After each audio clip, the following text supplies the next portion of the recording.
আসসালামু আলাইকুম রহমতুল্লাহ বরকাতুহ। প্রিয় শিক্ষার্থীবৃন্দ, আজকে আমি একটি নতুন ক্লাস নিয়ে উপস্থিত হয়েছি। আজকে আমার ক্লাসের আলোচনার বিষয় হচ্ছে ইম্পারেটিভ সেন্টেন্স। আমরা বলেছিলাম যে ধারাবাহিকভাবে প্রত্যেকটি সেন্টেন্সের আলোচনা করব, ব্যাখ্যা সহ বিশ্লেষণ করব। ইনশাআল্লাহ আমি আজকে আমাদের পূর্বে অ্যাসার্টিভ সেন্টেন্স গিয়েছে, ইন্টারোগেটিভ সেন্টেন্স গিয়েছে। আজকে আমি ইম্পারেটিভ সেন্টেন্স নিয়ে ব্যাখ্যা সহ আলোচনা করব এবং আপনি সহজেই কিভাবে ইম্পারেটিভ সেন্টেন্স দিয়ে বাক্য তৈরি করতে পারবেন এবং বাক্য তৈরি করে কিভাবে স্পোকেন ইংলিশ বা গ্রামারের রুলগুলো ব্যবহার করতে পারবেন, গ্রামাটিক্যালি পরীক্ষার খাতায় লিখতে পারবেন, সেই বিষয়ে আমি কাউকে প্রশ্ন করতে পারবেন বা কিছু জানতে পারবেন, কমেন্ট করবেন, সেই বিষয়ে আমি আলোচনা করব। প্রথমে আমি ইম্পারেটিভ সেন্টেন্স কি এই বিষয়টা একটু ডেফিনেশনটা জেনে নেই। যে সেন্টেন্স দ্বারা আদেশ, উপদেশ, আচ্ছা আগে বলে দিই, ইম্পারেটিভ সেন্টেন্স হচ্ছে অনুজ্ঞাবাচক বাক্য। অনুজ্ঞাবাচক বাক্যটা কি, আমরা ডেফিনেশনটা দেখি। যে যে সেন্টেন্স দ্বারা আদেশ, উপদেশ, নিষেধ, অনুরোধ, প্রস্তাব ইত্যাদি বোঝায় তাকে আমরা ইম্পারেটিভ সেন্টেন্স বলবো। অর্থাৎ যেটা দ্বারা আপনি কাউকে আদেশ করতেছেন, উপদেশ দিচ্ছেন, নিষেধ করতেছেন, কোনো প্রস্তাব করতেছেন, সেই বিষয়গুলো দ্বারাই এটা কি বলে, ইম্পারেটিভ সেন্টেন্স হিসেবে আমরা জানবো, অর্থাৎ অনুজ্ঞাবাচক যেটা। এখানে আমি সিম্পলি দুই তিনটা উদাহরণ দিয়েছি। ওপেন দ্য ডোর, যেমন আমরা কাউকে বলি, আদেশ করি, ঠিক আছে, open the door, do not do not give me, আমাকে দিও না, রিড দ্য বুক, বই পড়ো, আদেশ করি, ঠিক আছে। তো এখন চিনবার উপায়গুলো কি, আমরা যদি একটু দেখি যে চিনবার উপায়টা আপনি কীভাবে চিনবেন, এটা যে ইম্পারেটিভ সেন্টেন্স, এটা চিনার উপায়টা কি। প্রথমত ইম্পারেটিভ সেন্টেন্সে আমি বলবো যে সাবজেক্ট থাকে না। সাবজেক্ট থাকলেও এটা উজ্জ্ব থাকে। হ্যাঁ, ইম্পারেটিভ সেন্টেন্সের সাবজেক্ট ইউ উজ্জ্ব থাকে। যেমন আমরা যখন বললাম যে ওপেন দ্য ডোর, আমরা বলি না you open the door, you open the door বলি নাই। এখানে আমরা বুঝিয়ে নিই যে এখানে ইউ উজ্জ্ব আছে। ডু দ্য ওয়ার্ক, আমরা বলি না যে ইউ ডু দ্য ওয়ার্ক, আমরা কি বলি, ওপেন দ্য ডোর, মানে তুমি দরজাটা খোলো বা তুমি কাজটা করো। এই যে এটা এই জন্য ইউ উজ্জ্ব থাকে। আর সাবজেক্ট শুধু ইউ না, অনেক সময় এভরিবডি দিয়েও হইতে পারে, এভরিবডি কাম হেয়ার। হ্যাঁ, তো এখানে যে জিনিসটা বুঝতে এসেছি সেটা হচ্ছে যে সাবজেক্ট এখানে থাকে না, অর্থাৎ সাবজেক্ট থাকলে এটা উজ্জ্ব থাকে। আচ্ছা, শুরু হবে যে লেট, আমরা যে ইম্পারেটিভ সেন্টেন্স চিনবো, ইম্পারেটিভ সেন্টেন্সের চিনার উপায়গুলো হচ্ছে, একটা হচ্ছে যে কীভাবে শুরু হয়। অর্থাৎ এটা প্রথমে শুরু হবে লেট দিয়ে, হয়তো লেট দিয়ে শুরু হবে, নতুবা ডু নট দিয়ে শুরু হবে, অর্থাৎ হইতে পারে এটা মূল ভার্ব দিয়ে শুরু হবে, নতুবা এইগুলো দিয়ে শুরু হবে। হয় মূল ভার্ব দিয়ে শুরু হবে বি ওয়ান দিয়ে, আর নতুবা ভার্বের যে বেস ফর্মটা আছে এটা দিয়ে হবে, নতুবা এগুলো দিয়ে হবে। Let, do not, never, please, kindly, always, be, have, V one, ওটা বেস ফর্ম যেটা দ্বারা শুরু হয়, ঠিক আছে। একটা জিনিস মাথায় রাখতে হবে, যেটা হচ্ছে আপনার ইম্পারেটিভ সেন্টেন্স, এখানে আমি নোটাবেন করে দিছি যে ইম্পারেটিভ সেন্টেন্সের ক্ষেত্রে, ইম্পারেটিভ সেন্টেন্স আমি বলছিলাম শুধু অ্যাসার্টিভ সেন্টেন্স অ্যাফার্মেটিভ নেগেটিভ হয় না। আপনার ইম্পারেটিভ সেন্টেন্সের আমাদের যে 5 প্রকার অর্থ করতে যেভাবে যে 5 প্রকার সেন্টেন্স রয়েছে, এই 5 প্রকার সেন্টেন্সের সবগুলোই আপনার কি হবে, অ্যাফার্মেটিভ এবং নেগেটিভ হবে। আমরা পূর্বে ক্লাসগুলোতে দেখিয়েছি। এখন আমি যেটা দেখেছি এটা যে ইম্পারেটিভ সেন্টেন্সের কী হবে, অ্যাফার্মেটিভ হয়, নেগেটিভ হয়। আমরা যেমন এখানে একটা উদাহরণ যদি আপনাকে দেখাই, সেটা যদি একটু দেখাইতে চাই, যেমন অ্যাফার্মেটিভে বলছি যে ওপেন দ্য ডোর, তাহলে দরজাটি খুলো, তো এটা নেগেটিভ কী হবে, ইম্পারেটিভের নেগেটিভ হচ্ছে do not open the door, do not open the ডোর। একটা জিনিস একটু শর্টকাটে নোট করে নিতে পারেন যে যখনই আপনি ইম্পারেটিভের নেগেটিভ করতে যাবেন, সেখানে শুধু মূল ভার্বের আগে ডু নট দিয়ে দিলে, আপনার মূল ভার্বের আগে যদি শুধু এই ডু নটটা ইউজ করে দেন, তাহলে আপনার কী হবে, নেগেটিভ হয়ে যাবে। আচ্ছা, চলুন আমরা আমরা কীভাবে এগুলো ইউজটা আমরা একটু দেখে আসি, কীভাবে এগুলো আপনি ইউজ করে সুন্দর করে নিজে বাক্য তৈরি করতে পারবেন, বাক্য তৈরি করে পরীক্ষার খাতায় বা যে কোনো পরীক্ষায় প্রতিযোগিতামূলক পরীক্ষায় আনসার করতে পারবেন। এটা আমি দেখিয়ে দিচ্ছি আপনাকে, কীভাবে আপনি দেখলেই চিনবেন যে এটা ইম্পারেটিভ সেন্টেন্স। কাজটা কীভাবে হয় আমরা একটু দেখাই। আমরা কয়েকটি মানে স্ট্রাকচারের মাধ্যমে, স্ট্রাকচার মানে হচ্ছে যে স্ট্রাকচার মানে গঠন, কোন একটা জিনিস আপনি সেন্টেন্স বিল্ড আপ করবেন, একটা সেন্টেন্স বিল্ড আপ করার জন্য যে নিয়মগুলো প্রসেসগুলো থাকে সেটাই বলছি আমরা স্ট্রাকচার। আচ্ছা, মূলত স্ট্রাকচার দিয়ে আপনি কোনো এটা তো আসলে স্ট্রাকচার দিয়ে জানা কি আপনি জিনিসটা একুরেটলি জানা, সঠিকটা জানা, কীভাবে বাক্য তৈরি করতে হয়, কীভাবে লিখতে হয়, কীভাবে স্পোকেন ইংলিশে ব্যবহার করতে হয়, সেই জন্য আমরা এই বাক্যগুলো ব্যবহার করব। আচ্ছা, সেন্টেন্স এই স্ট্রাকচারগুলো ইউজ করব। আমরা যদি দেখি, আমি বলছিলাম যে মূল ভার্ব দিয়ে সেন্টেন্স, অ্যাফার্মেটিভ সেন্টেন্সের মূল বিষয়টাই হচ্ছে যে হয়তো আপনার মূল ভার্ব দিয়ে শুরু হবে, অথবা আগে যে জিনিসগুলো দেখিয়েছি ওগুলো দ্বারা শুরু হবে, লেট, প্লিজ, কাইন্ডলি, ওগুলো দ্বারা শুরু হবে আর কি, মূল ভার্ব দিয়ে হইতে পারে।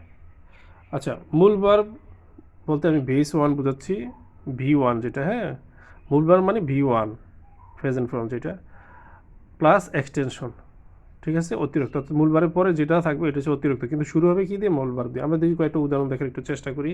আমরা বলেছিলাম যে এখানে মূল ভার্ব দিয়ে শুরু হবে আর এটা এক্সটেনশন থাকবে। তাহলে মূল ভার্বটা কি? এখানে দেখেন collect stamp, collect stamp, collect হচ্ছে মূল ভার্ব, ভার্বটা কি? কালেক্ট, আর এটা হচ্ছে কি? এক্সটেনশন, এটা হচ্ছে এক্সটেনশন, এটা হচ্ছে মূল ভার্ব। আচ্ছা, open the door, open the ডোর, তাহলে ওপেন হচ্ছে মূল ভার্ব, এই ডোরটা হচ্ছে কি? এক্সটেনশন আমরা ধরি। কাম হেয়ার, কাম হেয়ার, তাহলে কাম হচ্ছে কি? মূল ভার্ব, কাম হচ্ছে মূল ভার্ব, এক্সটেনশনের ভিতরে কি হচ্ছে? হেয়ার, এখানে আসো। আচ্ছা, write a letter, write a letter, write a letter, তাহলে এখানে রাইট হচ্ছে মূল ভার্ব, এই লেটার হচ্ছে যে এক্সটেনশন বলি বা অবজেক্ট বলি। রাইট এ লেটার, তো রাইট কি লিখে? এ লেটার, চিঠি লিখে। এর আমাদের পূর্বের ক্লাসগুলোতে আমরা দেখিয়েছি। ভার্বকে হোয়াট, হোম দ্বারা প্রশ্ন করলে যেটা পাওয়া যায় সেটা হচ্ছে অবজেক্ট, ঠিক আছে, ঠিক আছে, এটাও অবজেক্ট। এক্সটেনশন বলতেছি এখানে, এটা আপনাকে অবজেক্টও দিতে পারেন, কোনো সমস্যা নেই, এক্সটেনশন বা অবজেক্ট দিলেও হবে, সমস্যা নাই, অবজেক্ট। হ্যাঁ, ভার্বকে হোয়াট, হোম দ্বারা প্রশ্ন করলে যেটা পাবেন অবজেক্ট, এটা না পাইলে এটা অবজেক্ট হওয়ার জন্য আপনার অনেকগুলো শর্ত আছে, 6টা আপনার নিয়ম, 6টা বিষয় থাকবে। Noun, pronoun, noun clause, noun phrase, জিরান্ড, infinitive, এগুলো আপনার থাকবে সাবজেক্ট এবং অবজেক্ট হওয়ার জন্য, ঠিক আছে। আচ্ছা, আমি দ্বিতীয় রুলটাতে যাই, দেখেন আমি রুলগুলো মার্ক করে দিব, তাহলে মনে সুবিধা হয়, তাই না? আচ্ছা, তাহলে এইখানে দেখেন ডু নট, আমি বলেছিলাম যে ডু নট দিয়ে আপনি কী করতে পারবেন? কাজ করতে পারবেন, ডু নট দিয়েও কাজ করা যায়। আমরা আমাদের রুলে আগে দেখেছি, রুলটা আগে ভিডিওর পিছনে গিয়ে দেখবেন যে ছিল লেট, ডু নট ছিল। তো ডু নট, ডু নট, তারপরে মেইন ভার্ব, তারপর extension, do not, main verb, তারপর এক্সটেনশন। আপনি যদি ইম্পারেটিভ সেন্টেন্স আদেশ উপদেশ অনুরোধ করতে চান, নিষেধ করতে চান, তাহলে আপনাকে এগুলি ব্যবহার করে করতে হবে। যেমন আমি যদি বলি যে do not run in the, আপনি কারো নিষেধ করতেছেন, এই তুমি রোদে যাবো না, রোদের দৌড়াদৌড়ি করবো না, তাহলে এটা কি ইউজ করতে হবে? আপনাকে অবশ্যই মূল ভার্বের পূর্বে ডু নটটা, আমি বলেছিলাম নেগেটিভ করতে হলে রান দ্য সান, রোদে দৌড়াও, তাহলে এখানে ডু নট সান, রোদে দৌড়াবো না, ঠিক আছে, ডু নট এখানে নেগেটিভ করে দিলাম। তো ডু নট ইউজ করে কোনো বাক্যের নেগেটিভ করতে চাইলে, নিষেধ করতে চাইলে, না বোধক নিষেধ করতে চাইলে, তাহলে do not run the sun, হ্যাঁ, রোদে দৌড়াবো না। Make mistake, make mistake, do not make mistake, তাহলে দেখেন মেক হচ্ছে মেন ভার্ব, এখানে রান ছিল মেন ভার্ব, তাহলে এর আগে ডু নট ইউজ করলে মিস্টেক, মেক মিস্টেক, ভুল করো আর ভুল করো না। এখানে হচ্ছে কিল, কিলের আগে হচ্ছে ডু নট, এটা হচ্ছে কিল হচ্ছে মেন ভার্ব, আর এটা হচ্ছে এক্সটেনশন বা অবজেক্ট। তাহলে do not kill the bird, কি কি মেরো না, বার্ড মেরো না, ঠিক আছে, ঠিক আছে। তাহলে ডু নট এবং মেইন ভার্ব দ্বারা আমরা একটা ইম্পারেটিভ সেন্টেন্স কীভাবে তৈরি করতে সেটা দেখলাম। এবার আমরা দেখব নেভার, নেভার প্লাস মূল ভার্ব। নেভার প্লাস মূল ভার্ব হচ্ছে কোনটা? নেভার প্লাস মূল ভার্ব হচ্ছে যেটা আমরা একটু আগে বলেছি যে নেভার তো আসলে নাবাতিক অর্থই প্রকাশ করে, তো মূল ভার্বটার সাথে তারপরে নেভারের আগে, নেভারের পরে মূল ভার্ব থাকবে, বা মূল ভার্বের আগে নেভার থাকবে, তারপরে এক্সটেনশন বাক্য তৈরি করতে পারেন। যেমন আমি যদি বলি যে নেভার টেল এ লাই, তাহলে নেভার আগে আছে, টেল একটা মূল ভার্ব আছে, ঠিক আছে, আর লাই কি? এক্সটেনশন। তাহলে কি বলো না? টেল, কি বলো না? এ লাই, একটি মিথ্যা বলো না, হ্যাঁ, মিথ্যা, তাহলে এটা কি এক্সটেনশন বলতে পারি বা অবজেক্ট বলতে পারি, যেটাই বলি।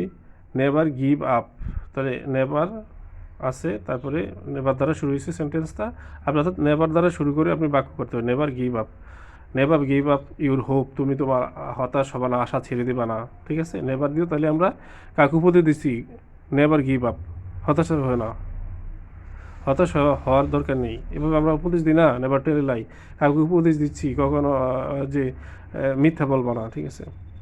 এবার আমরা দেখবো কাইন্ডলি দিয়ে, ঠিক আছে, কাইন্ডলি, কাইন্ডলি, ঠিক আছে। তো কাইন্ডলি আমরা যদি এগুলো মার্ক করে দিই, তাহলে আপনাদের জন্য একটু বুঝতে সুবিধা হচ্ছে রুলগুলো মার্ক। আচ্ছা, এখানে kindly oblique please plus V one মানে verb 1 plus extension present form যেটা, বেস ফর্ম যেটাকে বলি। আচ্ছা, এখানে আপনি কাউকে রিকোয়েস্ট করতে, অনুরোধ করতে আপনি প্লিজ বা কাইন্ডলি ইউজ করতে পারেন, কোনো সমস্যা নাই, ঠিক আছে। কাউকে পরামর্শ দিতে নেভার যেমন ইউজ করেছি, কাইন্ডলি প্লিজ এটা দিয়েও আপনি কাউকে অনুরোধ করতে, যেমন বলি না please give me your pen, please give me a glass of water, এগুলো আমরা বলি। তো এখানে আমি সাধারণ দুইটা উদাহরণ দিয়েছি। সেখানে আপনি প্লিজ কাইন্ডলি ইউজ করে সেম ভার্বের বেস ফর্ম দিয়ে, অর্থাৎ মূল ভার্বটা দিয়ে আপনি কাজ করতে পারেন। যেমন প্লিজ হেল্প মি, আমাকে সাহায্য করো, দয়া করে আমাকে সাহায্য করো। কাউকে অনুরোধ করতেছেন, কাইন্ডলি হেল্প মি, আমাকে দয়া করে সাহায্য করো, একই কথা, কাইন্ডলি হেল্প মি একই কথা হতে পারে। Please give me your pen, ঠিক আছে, এভাবে আমরা বলি না, সে এটাই আপনি এই প্লিজ কাইন্ডলি ইউজ করেও আপনি কী করতে পারবেন, ইম্পারেটিভ সেন্টেন্সের বাক্য তৈরি করতে পারবেন। এবার আমি যেটা নিয়ে আসছি সেটা হচ্ছে যে always plus V1 plus extension object, যেটাই বলে না, এটা কোনো সমস্যা নাই, যেটা আপনি বলতে পারেন। তো অর্থাৎ এখানে আমার মূল টার্গেট হচ্ছে মেইন ভার্বটা, এবং আপনি কাউকে কোনো কথা বলার সময় কিভাবে, কারণ আমাদের জানি অনুজ্ঞাবাচক, আদেশ, উপদেশ, অনুরোধ, নিষেধ, প্রস্তাব, এই বিষয়গুলো এখানে থাকে, এই জন্য আমরা এটা নিয়ে কাজ করি, কিভাবে ভার্বের আগেও আমি এটা ইউজ করে বাক্যটাকে সুন্দর করতে পারি। তো এখানে আমি অলওয়েজ ভি1, আপনি স্পিক দ্য ট্রুথ, যেমন আমরা বলি যে অলওয়েজ স্পিক দ্য ট্রুথ, সর্বদা সত্য কথা বলবো, অলওয়েজ স্পিক দ্য ট্রুথ, তুমি অলওয়েজ সর্বদা সত্য কথা বলবে। আর এটা হচ্ছে কি, উপদেশ দিচ্ছেন আপনি কাউকে, এই শোনো অলওয়েজ স্পিক দ্য ট্রুথ, তাহলে আমরা যখন কাউকে উপদেশ দেবো আমরা অলওয়েজ ব্যবহার করতে পারবো, কোনো সমস্যা নাই। আচ্ছা, always help the poor, always help the poor, তাহলে অলওয়েজ হেল্প দ্য পুয়ার এটা যদি আপনি করেন, তাহলে কি হচ্ছে দেখেন তো, উপদেশ দিচ্ছেন, গরিবকে সবসময় সর্বদা গরিবকে সহযোগিতা করবে। আপনি কাউকে, আপনার ছোটো ভাই বা বড়োদেরকে বা কাছের নিকট কাউকে আপনি পরামর্শ দিতে পারেন যে অলওয়েজ হেল্প দ্য পুয়ার, গরিবকে সবসময় সাহায্য সহযোগিতা করবা, যেহেতু তারা নিঃস্ব, অসহায়, তারা আমাদের উপর ডিপেন্ডেবল, তাহলে কী করতে হবে, তাদেরকে সহযোগিতা করতে হবে। তারপরে আসে যেটা হচ্ছে বি, আমরা যদি এটা দেখি, তাহলে অলওয়েজ দিয়ে আমরা কী করতে পারবো, বাক্য তৈরি করতে পারবো, অনুরোধ করতে পারবো, পরামর্শ দিতে পারবো, পরামর্শ দিতে পারবো, ঠিক আছে, উপদেশ যেটা আর কি। এটা ছিল উপদেশ, অলওয়েজ উপদেশ দেওয়া। B extension, A B plus extension, আমরা অনেক সময় বলি না যে ভাই, ছোটোদেরকে বলি যে ভালো হও, সৎ হও, তো এরকম কথাগুলি যখন বলি, বি হাম্বেল, বিনয়ী হও, হ্যাঁ, বি হাম্বেল, যেমন বি হাম্বেল, বিনয়ী হও। তারপরে হচ্ছে বি পোলাইট, হ্যাঁ, বি পোলাইট। তারপরে হচ্ছে যে বি অনেস্ট, সৎ হও, পোলাইট নম্র, ভদ্র, হাম্বেল, বিনয়ী হও, এই কথাগুলো আছে। আপনি বি দিয়েও কাউকে এই কথাগুলো বলতে পারেন। তাহলে আমাদের কথা ছিল ভার্ব দিয়ে শুরু হবে, বাক্যটা শুরু হবে কি দিয়ে, ভার্ব দিয়ে। আর হচ্ছে যেগুলো ছিল যে লেট, অলওয়েজ, নেভার, কাইন্ডলি, এগুলো দিয়ে। তাহলে আমি প্রত্যেকটাই দেখিয়ে দিচ্ছি আপনাকে, বি এক্সটেনশন। আচ্ছা, be humble, be polite, be honest, ঠিক আছে। তাহলে আমরা একটা ছোটো ছোটো বাক্য আমি কাউকে যখন, আচ্ছা এবার আমরা বি বি বিয়ের পরে আমরা এবার দেখবো যে আমি কিভাবে কোনো বিষয়ে কাউকে যখন বলবো, প্রস্তাব করব, কিভাবে প্রস্তাব করবো, এই বিষয়টা নিয়ে আমি এখন আলোচনা করব। প্রস্তাবের ক্ষেত্রে দুইটা বিষয় রাখবো, একটা লেটাস আর এটা হলো লেটসের পরে প্রনাউন অবজেক্ট ফর্ম থাকবে, হ্যাঁ। আর একটা হচ্ছে লেটাসের পরে শুধু ভার্ব থাকবে, লেটস বা লেটাসের পরে কী থাকবে, শুধু ভার্ব থাকবে, শুধু ভার্ব। এটা দুইটা অংশই আছে, এটা আমি পরে দেখাচ্ছি, আগে একটা দেখাচ্ছি। তাহলে এটা প্রস্তাব দেখাবে যখন, যেমন এখানে আমরা দেখেছি লেটস প্লে ক্রিকেট, দেখেন আমি বলছিলাম যে লেটসের পরে একটা ভার্ব থাকবে, মেন ভার্ব, দেখেন এখানে মেন ভার্ব আসছে, লেটস প্লে ক্রিকেট। তাহলে তাকে কি, লেটস প্লে ক্রিকেট, চলো ক্রিকেট খেলি, লেটস ঠিক আছে, লেটসের পরে একটা মূল ভার্ব অবশ্যই আছে, আর এটা দ্বারা আপনি কাউকে যখন প্রস্তাব করবেন, কোনো বিষয়ে প্রস্তাব করবেন, তখন এটা অবশ্যই প্রশ্ন এইভাবে করবেন, let's play cricket, let's play do the work, let's play open the group, let's play discuss the matter. তাহলে লেটসের পরে দেখেন এখানে V1 আছে, অর্থাৎ মূল ভার্বটা আছে লেটস আস ওপেন এই গ্রুপ, চলো একটা গ্রুপ খুলি, প্রস্তাব। Let us discuss the matter, চলো এই যে ডিসকাস হচ্ছে মূল ভার্ব, আর লেটার্স তো আছেই, আর এটা হলো এক্সটেনশন যদি ধরি বা অবজেক্ট ধরি, যেটাই ধরি, তাহলে আমাদের কি হবে, ডিসকাস। তাহলে আমরা বললাম যে লেটস বা লেটসের পরে যদি মেইন ভার্ব থাকে তাহলে সেটা প্রস্তাব বোঝাবে। তাহলে আপনি কোনো প্রস্তাব ক্ষেত্রে আপনি এটা ইউজ করবেন, কোথাও কাউকে যদি কোনো বিষয়ে প্রস্তাব করতে, যদি লেট আস, ঠিক আছে, go outside in the river, ঠিক আছে, এইভাবে আপনি কাউকে প্রস্তাব করতে, চলো নদীর পাশে বেড়াতে যাই, এরকম। আর এখানে যদি এই লেটার্স দ্বারা এই লেটের পরে অবশ্যই একটা প্রোনাউন অবজেক্ট ফর্ম থাকবে, তারপরে ভার্বের V1 হবে, তারপরে এক্সটেনশন হবে, বুঝতে পারছি। আগেটা ছিল লেটের পরে শুধু একটা ভার্ব, আর এখানে লেটের পরে অর্থাৎ প্রোনাউনের অবজেক্ট ফর্ম হবে, তারপরে V1 হবে, বুঝতে পারছেন কি এখানে মাঝখানে। আর এটা অবশ্যই যখন লেটের পরে প্রোনাউনের অবজেক্ট ফর্ম থাকবে তখন অনুমতি বোঝাবে। যেমন এটা আমরা যদি একটু দেখি, লেট মি গো হোম, এখানে লেট মি, আমি বলছিলাম লেট থাকবে, লেটের পরে একটা অবজেক্ট ফর্ম থাকবে, প্রোনাউনের অবজেক্ট ফর্ম থাকবে, তারপরে মেইন ভার্ব থাকবে। তাহলে লেট মি গো হচ্ছে মেইন ভার্ব, তাহলে লেট মি গো, তাহলে লেটের পরে একটা প্রোনাউন অবজেক্ট, আই এর অবজেক্ট ফর্ম হচ্ছে মি, তাহলে প্রোনাউনের ক্ষেত্রে তাহলে গো হোম, তাহলে লেট মি গো হোম, এটা হচ্ছে কি অনুমতি দাও, তাকে আমাকে বাড়ি যেতে দাও। Let him do the work, লেটের পর এখানে লেটে আছে, এখানে him, here object pronoun object form হচ্ছে যে হিম, তাহলে ডু হচ্ছে মেইন ভার্ব, এই যে V1 বলছিলাম, অর্থাৎ অবজেক্ট ফর্মের পরেই কি হবে, সাবজেক্টের অবজেক্ট ফর্মের প্রোনাউন অবজেক্ট ফর্মের পরে কি হবে, ডু হবে। তারপর হচ্ছে বাকি অংশটা, তাহলে late him do the work, let them, বলছিলাম যে লেটের পরে মি হিম বা দের প্রোনাউন ফর্ম হচ্ছে অবজেক্ট ফর্ম হচ্ছে দেম, আর তারপরে V1 হচ্ছে ফিনিশ দ্য ওয়ার্ক।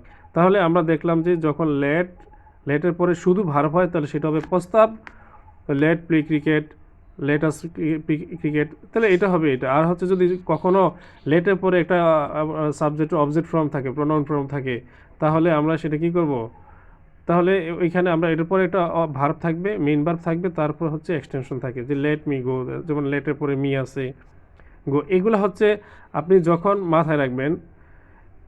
এগুলো ট্যাগের ক্ষেত্রে কি হয়, যখন লেট আস এটা থাকে তখন একেবারে নির্দ্বিধায় আপনি কি দিয়ে দিবেন, ট্যাগের ক্ষেত্রে শ্যালুই, ঠিক আছে। আর এখানে যদি লেটের পরে মি অবজেক্ট ফর্ম থাকে, অর্থাৎ লেটের পরে ভার্ব নাই, অবজেক্ট ফর্ম আছে, নাউন বা সাবজেক্টের অবজেক্ট ফর্ম বা প্রোনাউন অবজেক্ট ফর্ম থাকে,